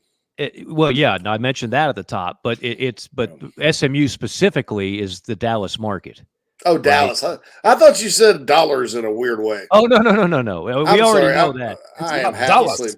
I thought you said it's about dollars. Dollars. Dollars, yo, dollars. Dollar bill, yo. It is about dollars, but it's also about Dallas. That's the appeal of SMU. Mm-hmm. That's if SMU was located in Corvallis, SMU with all their rich donors would not even be a factor in any of this. Yeah, it's interesting because you're adding. I mean, do you change the name of the conference? I think you have to. I think it changed to the. You got to be all of them should be changed. They got to be the BCC, the bi-coastal. The SEC can survive with what they're doing, but this is not the Big 10. This is not the Big 12. It is not the ACC. And Missouri ain't exactly listen, they'll go cheap. It'll be the All Coast Conference. That way, they don't have to change any of the branding. Yeah. I think ooh, that's a good idea, Phil. The All Coast Conference, still the ACC. All Coast. Mad Dog, you're on it, Mad Dog. You just send that to Greensboro. Expensive marketing solution for you for contract ACC out there. If you need any more good ideas, that's a walk-off. Phil, take the rest of the show off. That's a walk-off. Just drop the mic. Yeah. As fired as I was about Clemson and their fan base culturally visiting. Like he just JC'd us. Irish goodbye. I get to pop back in though. Oh, he's back. He's back. He felt guilty. That was a good walk-off. It was a temporary walk-off. Hey, Phil, go see if the URL all coast conference is available. Let's go buy that real quick. All and any coast conference too. Yeah, I mean, especially I was looking forward to Clemson making that road trip culturally to Evanston or Minneapolis. Well, you might want to, Phil. You might want to also search for American Coast Conference. Interesting. No, that's gonna you're gonna buy them all. Some of your fan base out there on the left. Buy them all. Buy them all. Or like Clemson, average coast conference. Like that's the best one, Clint. That's not what they're going to be. But look, hey, we got to step aside, guys. We're late for a break here. So I want to put this in everybody's mind. Clemson fans with their $2 bills invading Berkeley, California. It's gonna be a magical scene on the CW network here. Just a couple of years. It's on the CW too. I forgot about that. Yeah, it's better. A magical moment coming up after the Golden Girls as Clemson makes its way to the left coast. After Hawaii. They'll rename it the Gilmore Girls Trophy, the Lorelei Gilmore Memorial Trophy. TravelingCountryClub.com lets you play 45 courses in 2 states. The Carolinas, North Carolina and South Carolina. If you play golf, you want to play as part of this club. It's the coolest club in the Carolinas, and we are so happy to be partnered with them. And we are happy that you're partnered with them as well. TravelingCountryClub.com, Gamecock, owned and operated. We'll be right back. The preferred sign partner of Gamecock Athletics is Signorama Columbia, and they should be yours too. A full-service sign company that handles design, production, install, and service, Signorama Columbia has helped to bring to life the perfect vision for so many all across South Carolina. Owned and operated by proud Gamecock alumni, they can handle all types of signage, including interior and exterior, vehicle graphics, and more. Go to Signorama.com and find the West Columbia location, or call them at 803-407-9284. Bring your brand to life with Signorama Columbia, and go Gamecocks. Charleston Fitness Equipment is keeping South Carolina in shape. Clients have come from all over the Palmetto State to find that one piece of equipment that they enjoy that keeps them looking and feeling good. Whether it's a home rower, treadmill, elliptical, free weights, a home gym, or something else, Charleston Fitness Equipment keeps the mirror smiling back at you. Get in shape like the Gamecocks do. Visit charlestonfitnessequipment.com. Gamecock owned and operated and proud partners of Inside the Gamecocks, the show. If you're in the real estate market in the Low Country or even in the Midlands, please contact me, JB, with Coast to Coast Realty SC. You hear me and see me every day here on Inside the Gamecocks, and it would be an honor to earn your business. I've been around real estate my entire life, as it's somewhat of a family business. I work with an elite team of experts from loans to insurance to closing, and they make my clients and my life very easy. It really is elite. Coast to Coast Realty SC.com is where you can find our staff, and you can always reach out to me here as well. Go Gamecocks. Coach O here, and when I'm not eating average jambalaya or celebrating endless summer in Destin, I like to eat pimento cheese straight off the bucket. And the only pimento cheese I like to eat is from Nana's Porch. It's award-winning, it'll melt in your mouth, it's good on a cracker, it's good in a bowl, it's good on a piece of bread. Also, don't forget Nana's Porch has a hell of a food truck. It's award-winning as well, and they're here for all of your catering needs. So get online, nanasporch.com. It's good. Coach O signing off. Endless summer, go Tiger. Ladies and gentlemen, here it is.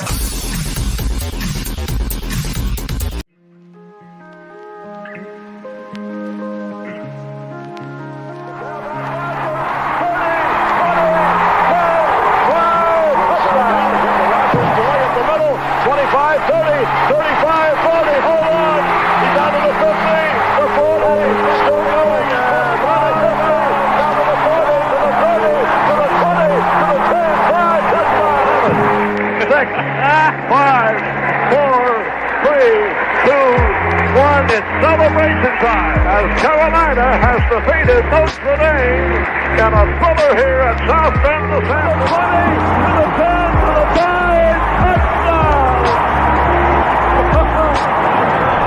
Sterling punch. Back is Hollis. The ball rolls to the 10, rolls to the 5, and will be downed at the 1-yard line.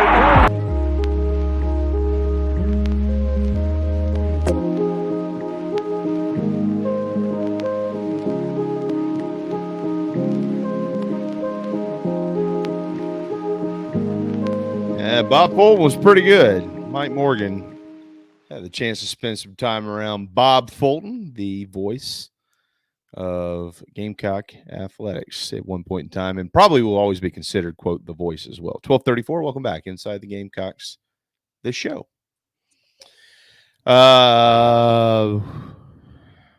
Somebody had a question here, and I wanted to answer it. Jamie, ask Mike what year was it that walk-off homer was hit by Havens. Well, I can tell you because Reese was my roommate, and I was sitting right there when it happened. It was 2008.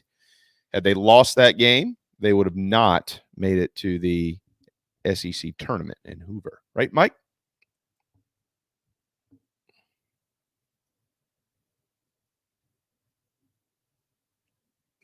Hit unmute Mike. Well, he is. I did the same thing. Mike, I think he's muted. Yeah, we can't hear you there, Mike. Look at the. Yeah. Let me kick you out and bring you back. We've that work? And he's gone. We've given him the JC bug. And he's gone. And it's gone. He'll be back. So. Don't worry. But yeah, Jamie, that was 2008. They had to win that game against Tennessee at the Sarge, and they did it when Reese hit the ball out of the yard, and it was a no doubter. And let me tell you, we celebrated that night. Yeah, it was pretty fun. Let's see if we got Mike back here. There we go. There he is. We still can't hear you. I don't understand what's happening here. Make sure he doesn't have his Michael? mute button on. I don't know what he would have hit, but during the break though. I don't either. He did disappear during the break, and then I had to put him back. Oh, he did? Yes, for some reason. I don't know. And boom goes the dynamite. All right, so we're working to get Mike back. I don't know. It's kind of strange. Yeah, I don't know. Very weird. I don't understand. Turn it on and turn it back off again. Hello. All right. Pretty strange. We'll work on that. And JC, anything? I know you were, of course, in meetings and traveling and things like that yesterday, but anything from the coordinators that happened to catch your attention? I know, of course, we talked to Perry earlier about what Dowell said the responsibilities would be for Spencer moving forward, but from both sides, Clayton, Limbo, and Dowell. I listened to all the press conferences. I actually had yesterday was like one big meeting for me because I know I talked to you on the phone. I know I talked to Mike on the phone for a while. I talked to my friend Rod on the phone for a while. I talked to a potential intern for all of my properties on the phone for a while. I talked to another person, 2 people about hats. So I had 9 phone calls, rock and rolling up through till Tennessee. I think that wore me out. But no, I right before I got to Buc-ee's and got tired, I called all 3 coordinator pressers in my car. I think people ask offensive coordinators for too many specifics. They have to. It's their job, but they're never going to say. And I'm to the point now where I hear the question. I'm like, there's not going to be an answer here. No answer. And if there is, it'll be meant to misdirect the opponent. I thought Pete Limbo had a lot of interesting things to say. I don't know what the deal was with Finker and his schedule, but he had some big talk about that at the beginning, and I thought that was funny, interesting. And then he talked about the special teams and sort of, how he, like, sometimes when a guy ascends the depth chart, that they don't get to play as many special teams, right? If they're a starter or whatever. So that was interesting. And I think Clayton White has had some confidence about him the whole preseason that's maybe gone unnoticed given the focus on the offense. And he again said Stone Blanton and Debo Williams have come a long, long way. And if there were 2 guys you circle in that linebacking core that need to come a long, long way, I would have voted Debo Williams 1, Stone Blanton 2. And then we heard at the beginning of practice after a couple of weeks, Bam Martin Scott was doing some things. So when those veterans kind of get better at that position that's not been all that great, and White keeps saying it over and over, it's not like when Lorenzo Ward told Steve Spurrier they're going to be better on defense, didn't really say it publicly. Clayton White saying it publicly, I mean, you sort of tend to believe it. So that linebacker talk is what really caught my eye. Or ear. Can you hear us, Mike? Can Mike hear us? Mike's frozen. No, he's not. He's there. I know, but he was. Yeah. He was Speak to us, Mike. I don't know. It is pretty strange stuff. Whatever's happening there. I don't know. Have no clue. It's not on this end. It doesn't look like it's on his end. It's somewhere in the ether. There is an issue. Yeah, that is pretty bizarre. I don't know. Back. Well, by the way, folks, Mike and I will be back in case this is it for him today. For right now, we'll be back at 4:00 Eastern with a special JC and Morgan with Bill King. Correct. Today, kind of a mini pod live, some afternoon content, if you will, with Bill King from Nashville. I did his show this morning too. It's really good. So, yeah, I'm sure it's heating up there. They've got Tennessee and Virginia in Nashville next week. Yeah, that's sort of an interesting game in terms of I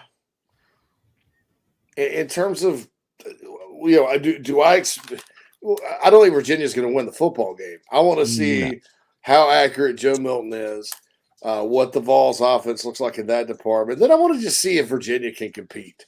I know they're not going to win. Can they compete? Can they make it competitive? Last year's team was not all that good. I think they made things worse when they took that Tony Elliott and those guys. Just to be honest, they made that program worse, and you don't want that from your first year head coach. Kind of similar to Derek Mason at Vanderbilt. They ran off their starting quarterback because they weren't very good. Now he's at NC State. And then they had some unforeseen tragedy, which certainly I have a lot of empathy for, and there are my thoughts and prayers about that. But that you want to see some competitiveness, I think, out of them, some fight, something like that. I mean, you're the University of Virginia, so we'll see what happens. But and that's what I'm looking for in that one. That's a high noon kickoff in Nashville. That's going to be probably a little bit scorching. It would be my opinion on that. That's going to be a hot one. Can you hear me, guys? Yeah, you are. Okay, sorry about that. I'm awesome. I'm pretty confident that was on my end, so I'll fall on the sword like a Japanese samurai. By the way, since you were talking Vandy, Hawaii was the team that played UCLA 2 years ago in week 0, and UCLA won it, but again, there was like nobody there. But it got me to thinking. So when you play week 0, you get the extra bye week, right? So you can play week 0 and then take a bye, and then your next game will be in week 2, I guess, and you still got another bye down the road. So there's some advantages to it. So like if you're at the scheduling office for Carolina and you got a chance to play a similar type opponent, let's stay with Hawaii, let's stay with the Rainbows, and you play Hawaii in week 0, then maybe take a week off, and then week 1 play either an SEC opponent or what have you. I mean, I wonder if the fans would be open to that. Question: is it a home and home with Hawaii? Yes, sir.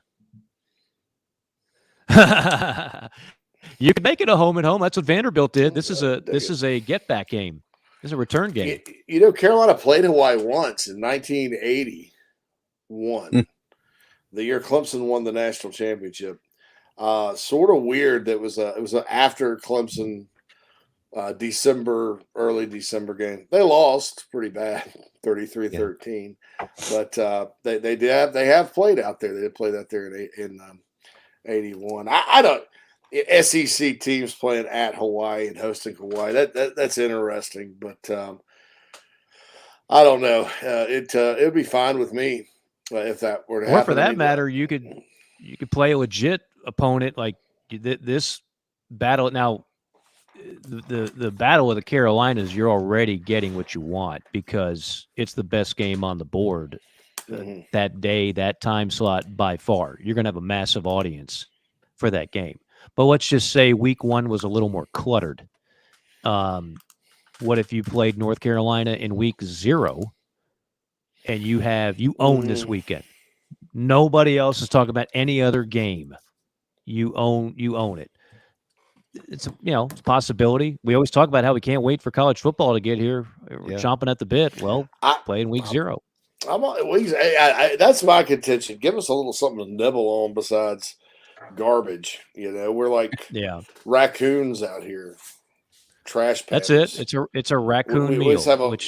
We got this little chunk of ham bone and some fried chicken bones and rotten corn on the cob and a couple of scoops of nasty mashed potatoes with gelatinous gravy. We have a couple eggshells.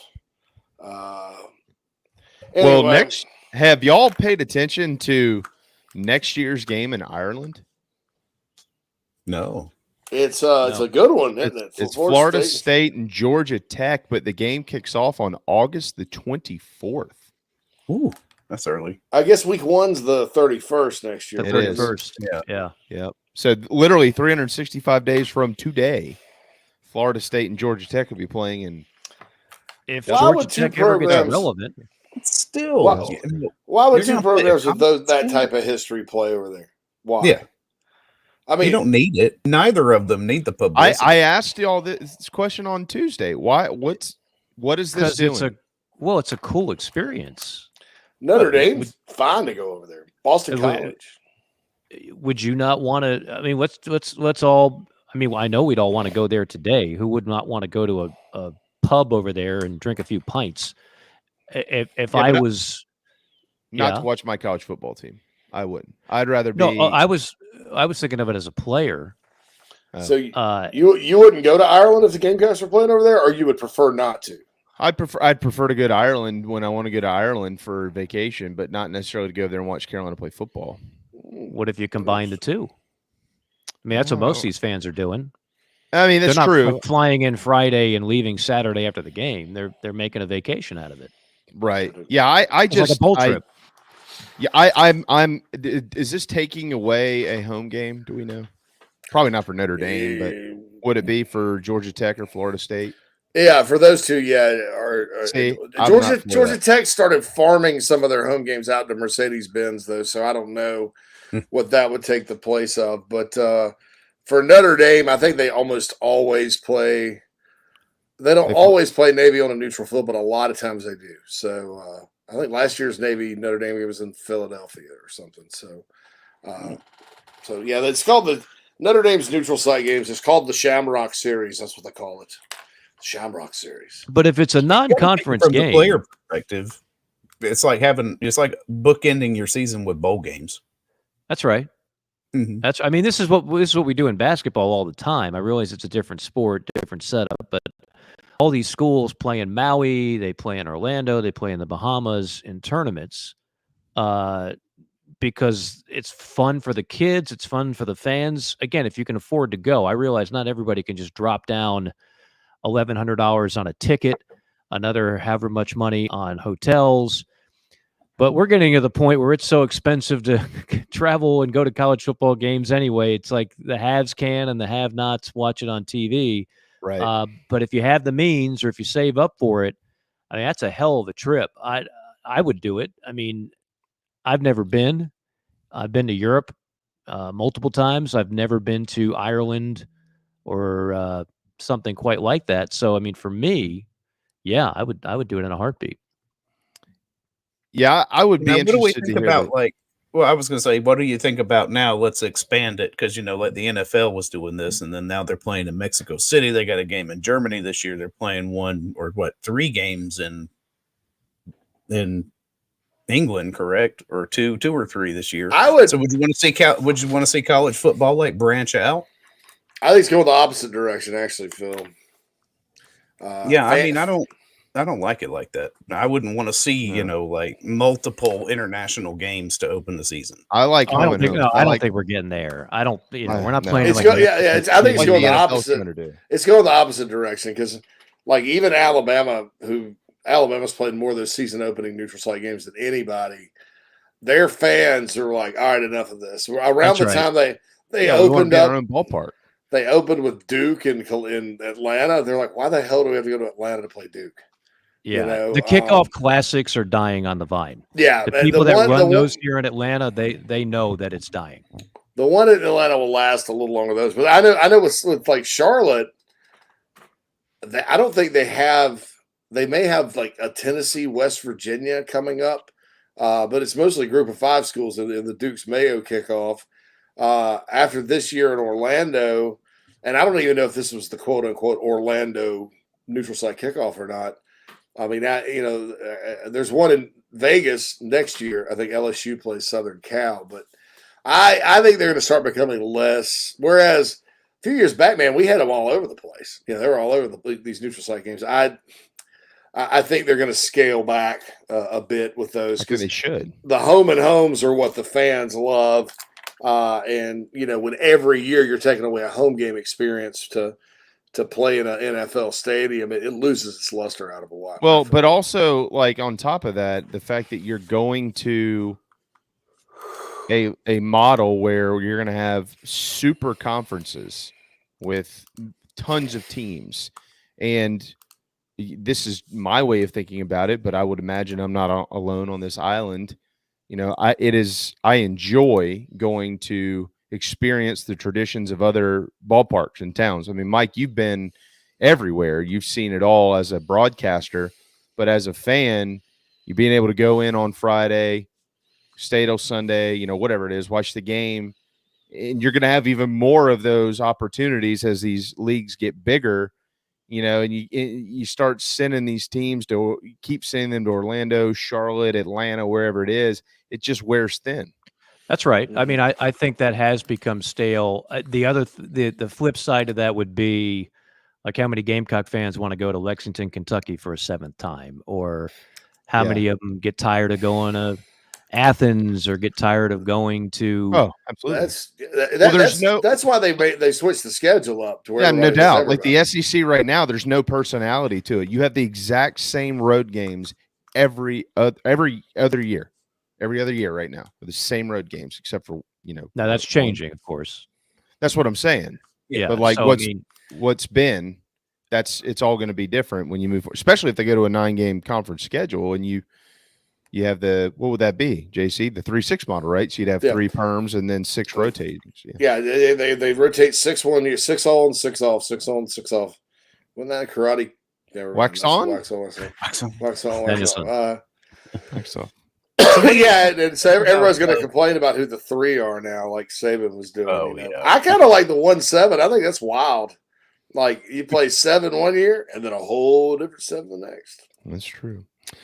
We need to hit our final timeout, though. When we return, Mike, I'm pretty sure I have an idea of who your number 1 and 2 Power 5 leagues are, but curious to see where you have 3, 4, and 5 in the final year of what they will be going into the season. So Mike Morgan's power rankings to wrap up Thursday here on Inside the Gamecocks, the show, when we return.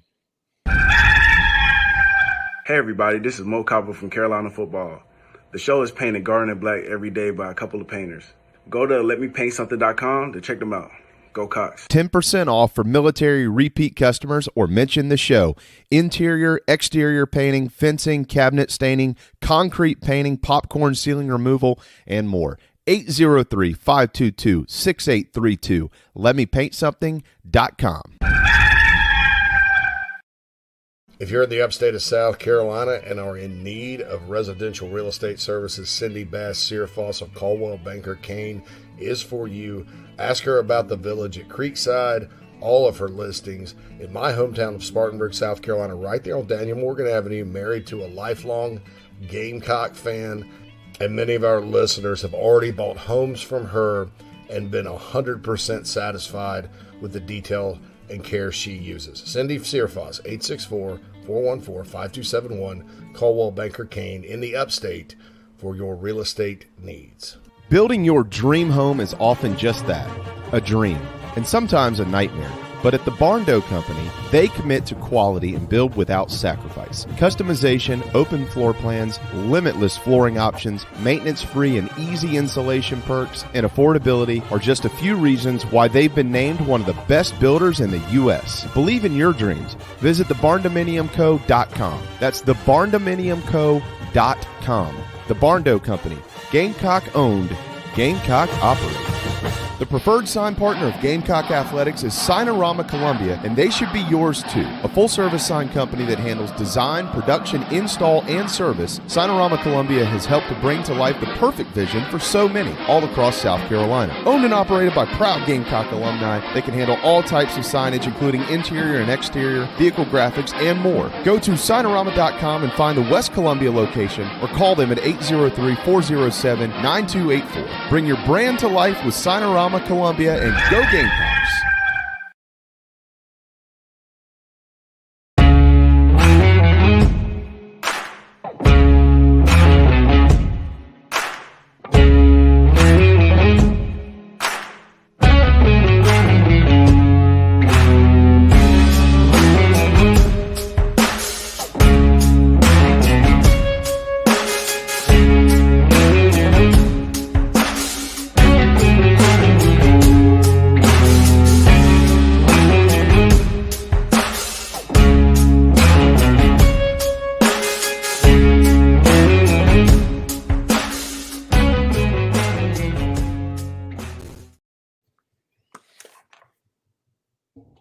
.55, final segment here on a looking out the window, beautiful Thursday afternoon. The Power Hour presented by.